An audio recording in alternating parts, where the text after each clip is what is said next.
Wow. What an insightful conversation I have with my new friend, Amy Kluesner. She is a lawyer that specializes in M&A, mergers and acquisitions. And if you are a business owner, if you're a entrepreneur, solopreneur, small business owner who is thinking about an exit at some time in the future, you've got to listen to my new friend, Amy. Here is a great conversation all about business and getting the most value out of the business. Welcome to Market Mavericks. I'm Matthew Eford. Join me as I speak with leaders who are redefining industries in every corner of the market. From startups to established businesses, we'll uncover the strategies, challenges, and insights that drive success. Get ready to be inspired by the Mavericks who are shaping the future of business. Welcome, everyone, to Market Mavericks. I have Amy Kluesner here with me. Amy is we have a mutual friend, Beach, who's a dear friend of the podcast here, and he connected us. And Amy, I'm so excited to have this conversation with you because we have so many small business owners and solopreneurs and entrepreneurs that are dreaming about an exit in their business, and that's your wheelhouse. So introduce Mhm. yourself, tell us about yourself, and what business you have, and what's the role you play in it. Sure. Okay. Well, yes. Thank you for having me, and look forward to this conversation. I am an attorney at a law firm called Barnes Thornburg. We have about 800 lawyers all over the country in 20 offices. I'm obviously in our Atlanta office. We're based in the Midwest, so in Indianapolis, so our rates are much more palatable than than other firms of our Nice. size, which is always nice. Yeah. I have been an attorney for 13 years. Okay. I grew up in Nashville, Tennessee. I went to Vanderbilt for undergrad, and then I went to law school at Notre Dame. So Well, I am a unabashed Fighting Irish football there you fan. go. Okay, I can respect that. Although our youngest son was born here in Georgia, and he is a diehard Bulldogs fan. So Go we, dogs. That's right. Go yeah. dogs. So what brought you to Atlanta?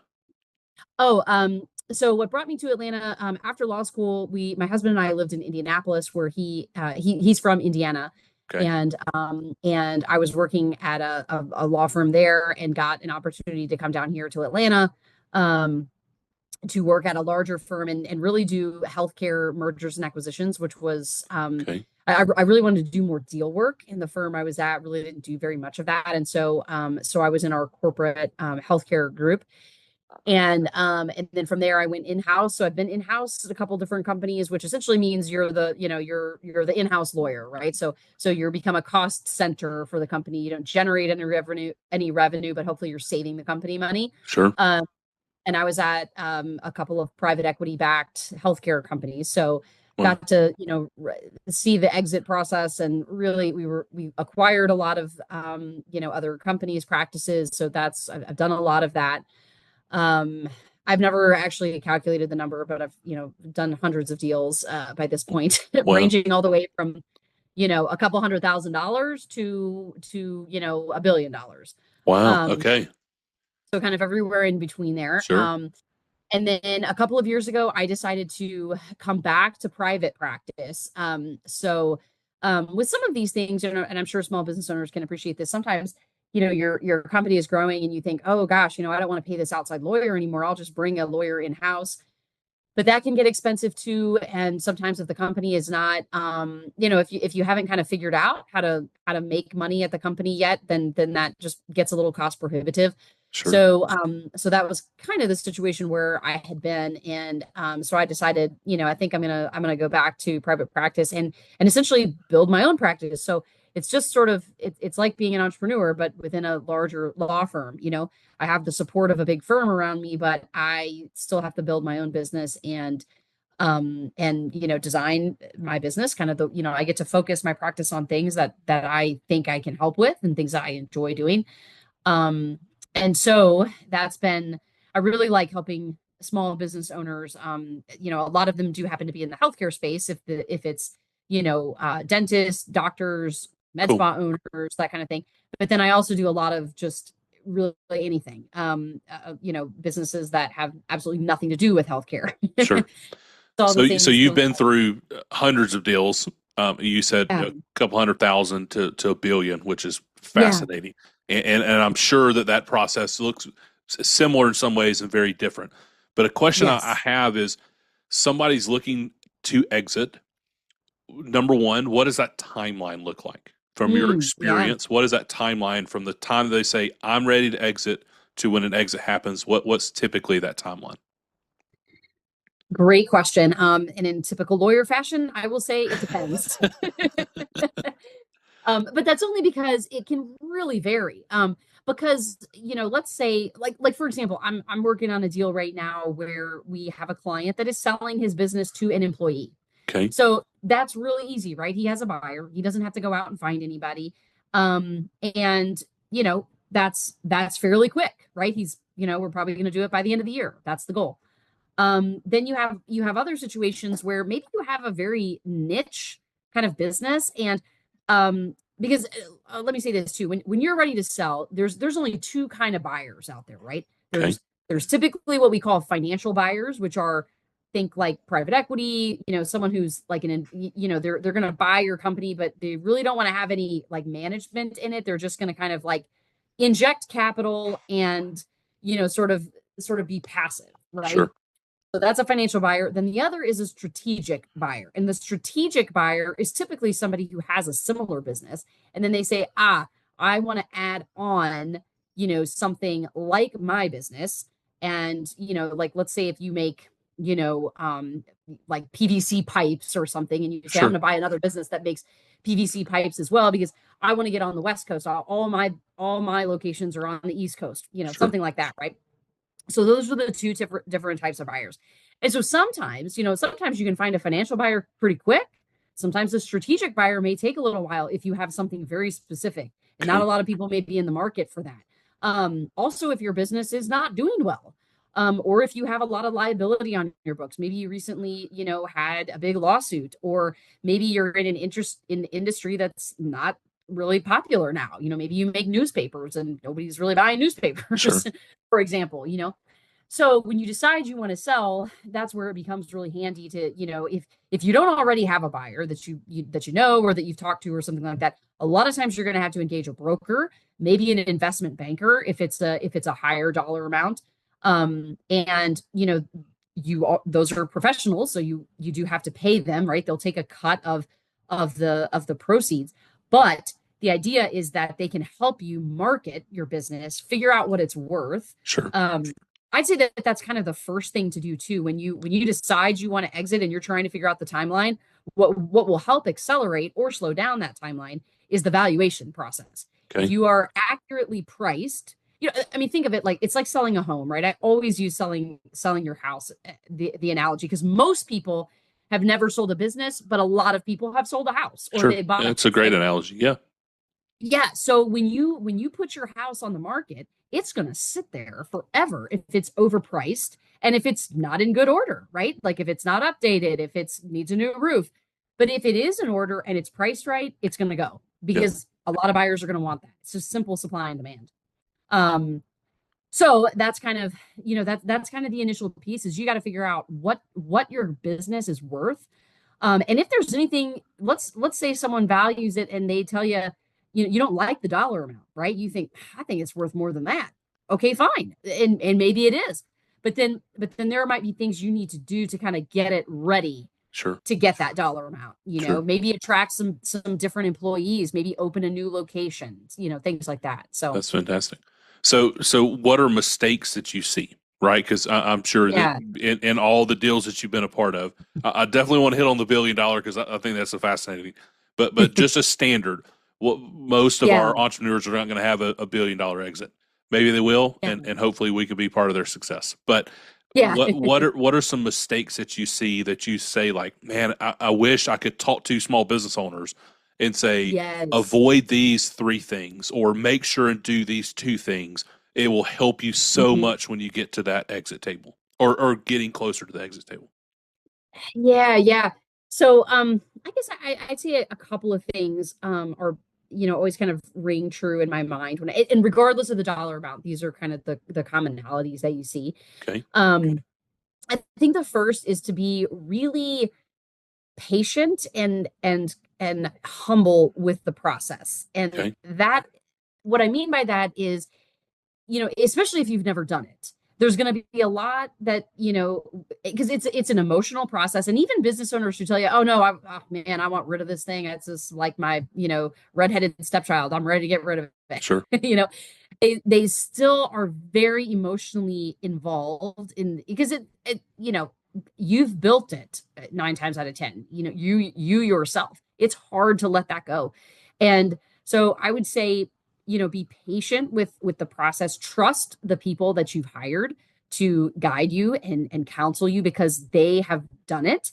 And really rely on their expertise. You don't have to have all the answers. So that's kind of where the humility piece comes in. Sure. Nobody is expecting you to be an expert at something you've never done. So rely on the people around you, the team that you've built to help you, and just be patient with the process, and kind of, take it one step at a time. Don't get out over your skis. And then I think the other thing too is, have a plan for what you're going to do after it's over. Okay. Because so this is, there's a great phrase in philosophy that is, begin with the end in mind. Yeah. Oh, yeah. Right. So when you start to sell it, because I this happens to a lot of people, where then they sell it and then they think, oh crud, I don't know what to do with myself now. Yeah. and they have this real emptiness. And so the only way you're going to get through the process with the patience and humility that I mentioned is if you have the end goal in mind. And if that end goal is, I want to spend more time with my family, or I want financial freedom, or I want my time back, or I'm ready to do something different. I'm bored and I want a different challenge. Have that clearly in your mind, because when you go through the long nights and days where you're frustrated with the process, and you just think, why does this lawyer or the broker or whoever have, why do I have to make 50 million turns of the document? I had a client once that was so frustrated with how many times the documents went back and forth. And I had to explain to her, that's totally typical. There's nothing atypical about this deal, Yeah. but she had no context, right? She'd never done Sure. it. Now, why has this document gone back and forth 10 times? Because that's just the way it is. But if you have the ultimate goal in mind and you know what you're trying to achieve, it's a lot easier to get through those frustrations along the way. I love that. And then the third thing would just be just very practical. Just really make sure you know where documents are. You've got your books in order. What employees are going to transition, who are not. And you don't have to have all the details ironed out, but this is just kind of have the ship in order, right? Before you put it out there. And that kind of goes back to the house analogy too, of, you're not going to put your house on the market in complete disarray.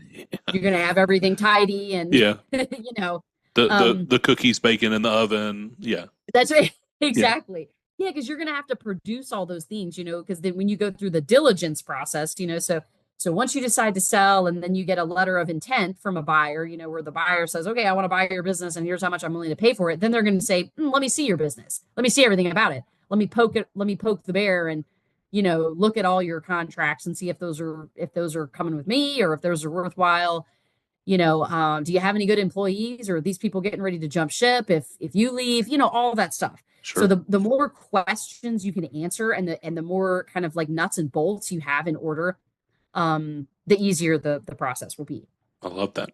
So what have you found is the biggest deal killer? What is something, or a couple of things that typically you get the LOI, you're in due diligence, you're getting closer to the finish line, deal falls apart. What are those typical things? So, this is hopefully encouraging to a lot of listeners. It is very rare that Nice. I have only had a deal fall apart less than like a handful of times. Wow. Okay. And it's usually, because it is so much work to kind of get to that point. And usually people are, ready to sign on the dotted line. But if it does fall apart, it's usually a difference in personality or philosophy or fit. Okay. So it matters less if the seller is going to sell and then transition out and move on. But if the seller is going to stay on, and this happens a lot with a financial buyer in the private equity space, where the private equity company, because they're hands off, they may say, hey, Matt, we need you to stay on as the CEO because we don't know how to run this business. We Yeah. want to invest in it and we believe we can make money, but we really need you to stay on for 2 to 3 years.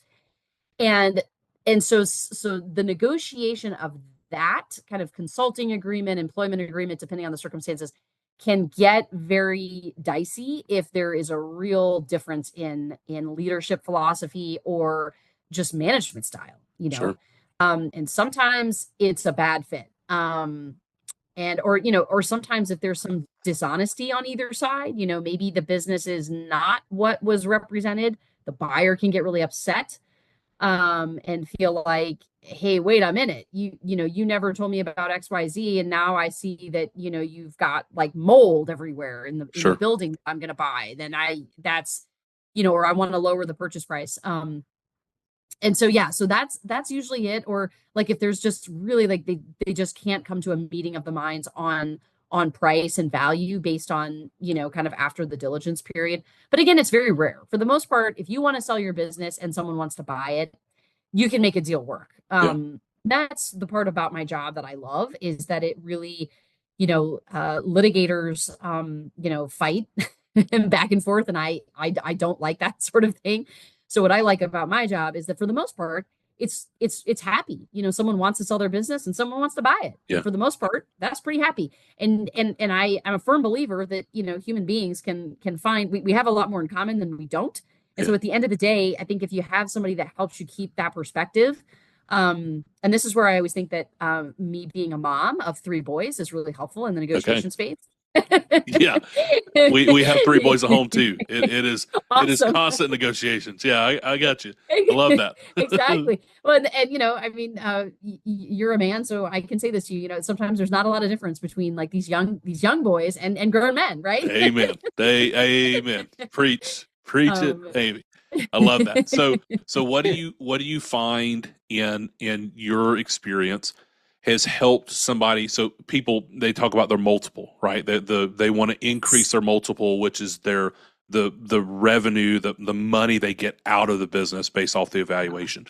What are yeah, big drivers of increasing that multiple? That's a tangible thing. The small business owner says, "Hey, if in 2025 I have one goal, and it's yeah. I want to increase blank or decrease blank. What are some things, some tangible things that they can affect that will eventually impact their multiple when they go to exit?" Yes. Customers, Okay. people who are buying your services or your products is the most valuable part of the business, especially if those are recurring customers. Yeah. Cool. Yeah. I mean, that's the secret sauce, right? And it's funny too, the more I practice law, and my husband's a financial advisor, so we both say this, every job is a sales job.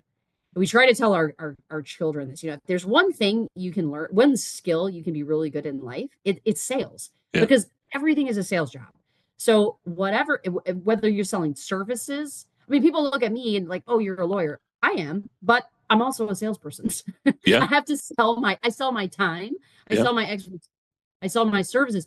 So does everybody, right? Either you're selling a thing, a tangible thing, or you're selling relationships. So the more of those you have, the more someone else is going to want them. And it doesn't even matter what kind of, it doesn't matter the service or the widget, as long as it's something that people want. And you can show, like, hey, when I transition this business to you, all these customers are coming with it because they're loyal. We Yeah. have contracts with them, which is really great if you actually have written agreements with Sure. people. So I would say the more of those you can get, because anyone who buys it, whether they're strategic or financial, is going to say, I want this business to keep making money. And as a matter of fact, I'd like it to make more, Yeah. right? Because they're after the same thing that you are, just further down the road.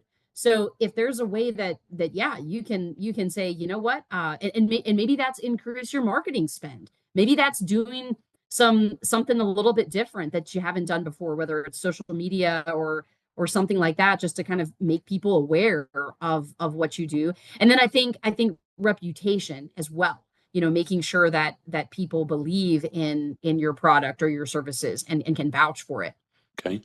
And then talk to us about the your typical business. What point are they exiting? Is it 0 to 10 years? Is it 10 to 20 years? I mean, I know that's a wide Yeah. range, right? But what has been Yeah. your experience if someone's in business or they're starting wanting to start a business and they say, "Hey, I Hmm. want to start it with like you said, the end in mind. I want to exit, but Hmm. I know that I'm probably going to be in this for the next 5 years, 15 years. Like what's that runway look like for them?" Yeah, a lot of the things that I see are probably anywhere within like the 5 to 10 range, Nice. I'll say. But if you are, just starting a business and building it from scratch, obviously that's a longer runway, unless it's, a type of service or product that just like goes gangbusters right away and you're able to really build it up. Um, but then, and if you're going to sell a business that you have bought from someone else several years ago, then the timeline is shorter too. It's just, Sure. ultimately, I think it depends on, again, this is kind of where have your end goal in mind, right? Are you exiting because you want a certain dollar amount, and then maybe you can say, okay, I can hit that dollar amount in 3 years, in 4 years, in 12 years, whatever it is. Or are you saying, I'm gonna get out once it's just no longer something I want to do. Okay. And maybe that's next year, and you just say, Sure. I'll cut my losses, I'll move on. But I think that's kind of generally the forecast is probably this 5 to 10 kind of, Okay. can I make a good run at this and then exit and move on. Sure. And then Mhm. talk to us about partnerships, right? I personally love Yeah. partnerships. I don't believe that only ship seeks a partnership. It's a funny saying. What advice would you have somebody in a partnership that they may be either just starting out or they're newer and they maybe don't have all their legal documents in place? Like what's some Mhm. things that have hurt deals as they've gotten Yeah. to the end of one partner wants to close, one doesn't. Give us some advice there for partners. Yeah, this is something that you do see pretty often with new businesses, because a lot of times, and I'm sure your audience has heard this phrase, you're building the plane as you fly it, right? Yeah. And you're building a business and you're just go, go, go, go, go. And you think, yeah, we'll get that operating agreement or that partnership agreement or that buy sell later. And then what happens is, 3 or 4 years have gone by, and one partner may say, hey, my spouse is ill and I need to take a break, or I've got, or I want to move, or Sure. so I want out. And then it's like, okay, well, let's go to the partnership agreement. Oh, we don't have one. you know, like, how are we going to divide this up? And so that's why, and this is not this comment is not to be salesy, but you really should engage a lawyer sooner rather than later. Sure. No, I don't think it's salesy at all. I think it's great advice. Yeah, I mean, it is, because I think, people always, and I get it, people don't like to spend money when they don't have to. I don't either. But if you don't go to the dentist every 6 months, you're gonna spend more down the Yeah. road, right? Yeah. Or if you don't get a health, if you don't get your heart checked, or whatever, on a regular basis, you're always gonna spend more money and do more harm than good, right? Yeah. So with these businesses, and especially, it's not as important if it's just you. Then you just really need to have good conversations with your CPA and make sure you're good from a tax perspective and things.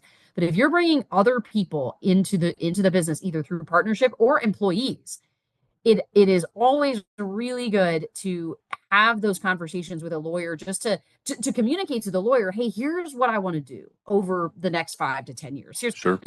tell me what I need to do today, and then tell me what I need to do maybe in 12 months.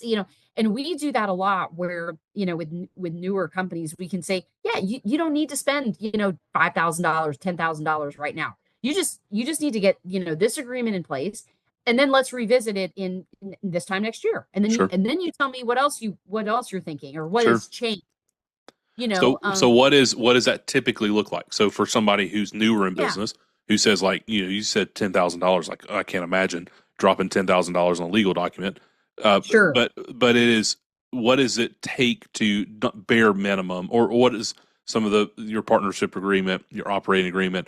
What is Yeah. that typically? What's that range look like?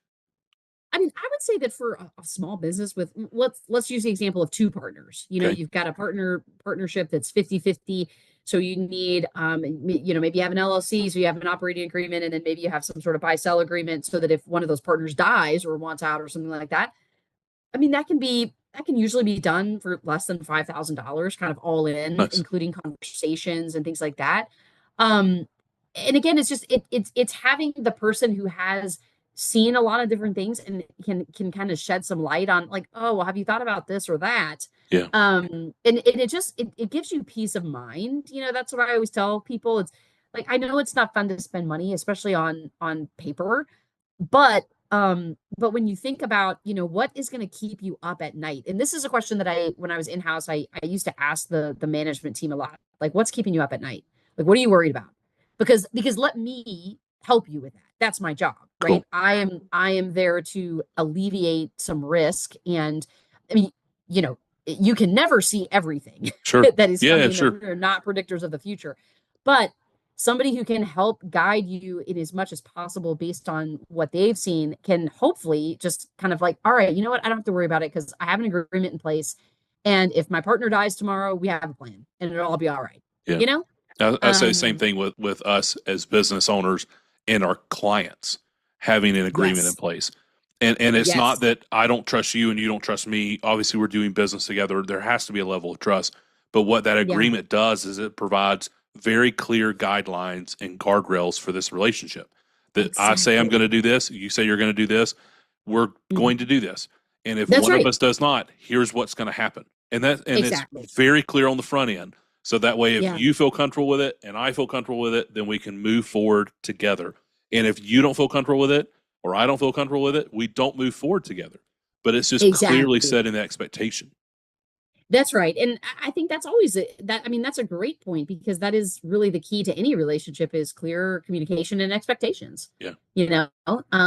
Because we can't, if the expectations are clear and we fall short, well, we know where we missed the mark, but if it's never communicated, then we're just, nobody wants to be in limbo. sure. Um, so yeah, I think that's about as best as you can do to try to get through these things because you can't know everything Yeah, and you can't predict the future. But all you want to do is have as many guardrails, like you said, in place so that if and when that occurs, you're ready to handle it. I love that. So tell us about the $1 billion deal. I mean, I'm so interested to hear. Um, Obviously, there's information you can't divulge, and I completely sure, respect that. yeah. But can you give us a little bit of like insight into how that came about? What was the runway for that? Was that a 3 year deal? Was that an 18-month deal? Was that a 3 month deal? Like, give us just some kind of feedback on a deal that big. Yeah, I mean, I've had a couple, kind of reach that dollar mark, or Wow, at least like in the high hundreds of millions. And usually they're pretty complex. One was a hospital related deal, so that's real. sure, Lots of regulatory issues involved there. But it's funny. It's almost the smaller deals sometimes they don't take more. It's not more work. It's not more labor, but there's more. I like them. I like the smaller dollar amount deals more only because there's more teachable moments. sure, The large dollar amounts are usually not the first deal by that point. Very rarely will someone kind of strike gold and build a business and then 5 years later turn around and sell it for $1 billion, right? That's definitely an outlier situation. sure, Um, but yeah, they're really not different. It's just kind of more volume, or sometimes at that dollar amount, depending on the product, there can be like antitrust filings that have to happen because if you have a very specific product that you make and someone else is acquiring that, it lessens competition in the market, sure. right? Yeah, yeah, These are the sorts of things you'll see in the Wall Street Journal or whatever. Like sometimes the Department of Justice will block those sorts of deals from happening, right? Because it's like, well, there's not enough competition in the market. That's very rare. But yeah, it's really just more or less kind of, you know, um, yeah, all the same kind of, valuation and then with those sorts of things too, there can be lots of shareholders or lots of partners and trying to sure. kind of hard to keep everybody happy. So I'm trying to think if there's any kind of good war story that I could tell. I mean, there's always good. lessons learned. I think like one of the most Sure. exciting deals I did was when we had a private company that was buying a portion of a like a privately held pharmaceutical company. Okay. And that was really cool just because as a public company, there were lots of disclosures that had to be done um and all of that. And because I don't do a lot of public company work, but when you do it is pretty cool. Because that is the sort of thing that gets published in, those bigger newspapers and things. Because they have to make announcements to shareholders and things like that. So it's fun to walk through those. But at the end of the day, there's really not a lot of difference in kind of the nuts and bolts of what has to happen. It's just more volume, Sure. Yeah. It's just in the documents. it's more documents. Yeah. Yeah, exactly, exactly. And it's hard to, that's the thing too. I guess as small business owners, as you grow, when you get to be, it's there's always growing pains with each stage because the bigger you get, the more the farther removed the management can become from just the day can come Yeah. from the day to day. So and so that's kind of I think that plays into the decision of when you want to exit too, is when you think, you know what, I don't I remember talking to a CEO once and he said, I don't like that I don't know everyone in the building anymore. I don't like it. I used to know everybody's name. I used to know what everybody did, and now I have no idea, Sure. So I think that plays into it too. You definitely see that in the stages of businesses, right? I mean, it's exactly what you're Mhm. saying. You grow when you're a solopreneur, you're doing all the work yourself, and then you Yeah. start to hire. Maybe you hire a technician, and then now Yep. that technician's working with you, and but you're still doing all the work. And then you get to the Yeah. point to where that technician is now running their own vehicle, and they're going Yep. to see customers that you're not seeing, and it's really difficult to give Exactly. over some of that control to It someone is. else. Yeah. Yeah, it really is. And that's why, who you hire matters so much. And really being able to, forge those relationships. And sometimes, we get so desperate. We do this in the legal world too, where, you just need a warm body and you Yeah, say, oh, I don't care. I just need some help. But it's really important, there's so many human issues that come into play with all of these things. And it's amazing how one bad hire can be really dysfunctional. And I've seen that on the legal side too. Like one bad actor can kind of cause a lot of trouble in some of these deals if they're just a disgruntled person that you just can't make happy. Um, but sometimes you don't know that until you're sure, way too far down the line and you think, oh shoot. So yeah, I mean, I would say always too be careful about who you give equity to and things like that. Make sure that you align with that person, because it's a lot more difficult, to unwind something than to start it, you sure. know. Well, Amy, I appreciate your time very much. I have two questions I love to kind of wrap up the conversation with, and I'll be respectful of your time. Number Sure. one, if you could get a book in the hand of every Mm, entrepreneur prior to them coming to be your client, what book would you mhm. give them?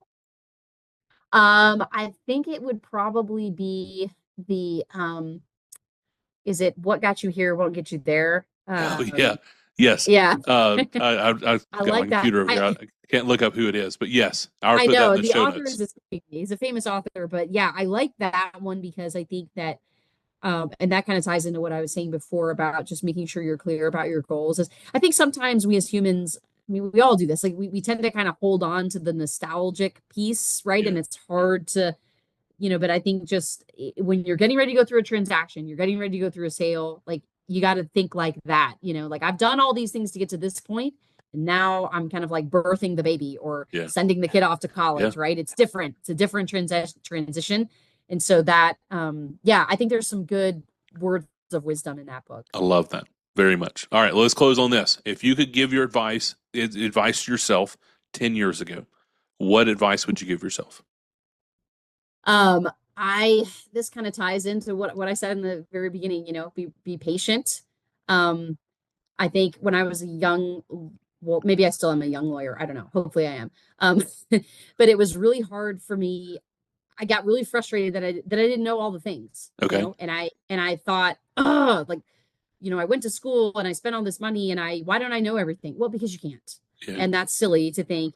And I think that the longer I practice too, I realize that a lot of nobody has all the answers. Nobody. If you think you do, that's a different problem.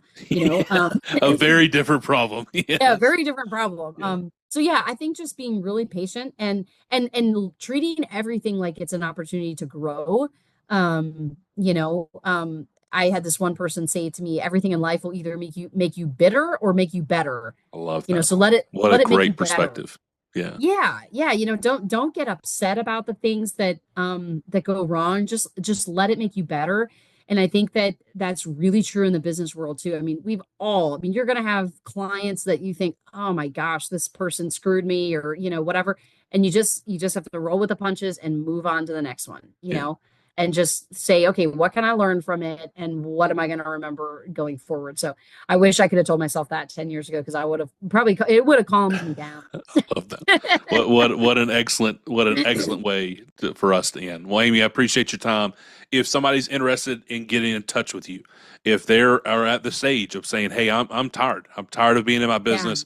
I want a new venture," or I feel like it's a good time to Mhm. sell. How do they get connected to you? Yeah, so my name is, you can just search me on Google. It's AMY, and then my last name Kluesner is Kluesner, and I'm at Barnes and Thornburg, or BT Law. So if you just kind of search Amy at BT Law, hopefully I'll pop up, and Fantastic. yeah, you can I'll reach make us that sure way. I'll make sure and put that in the show notes.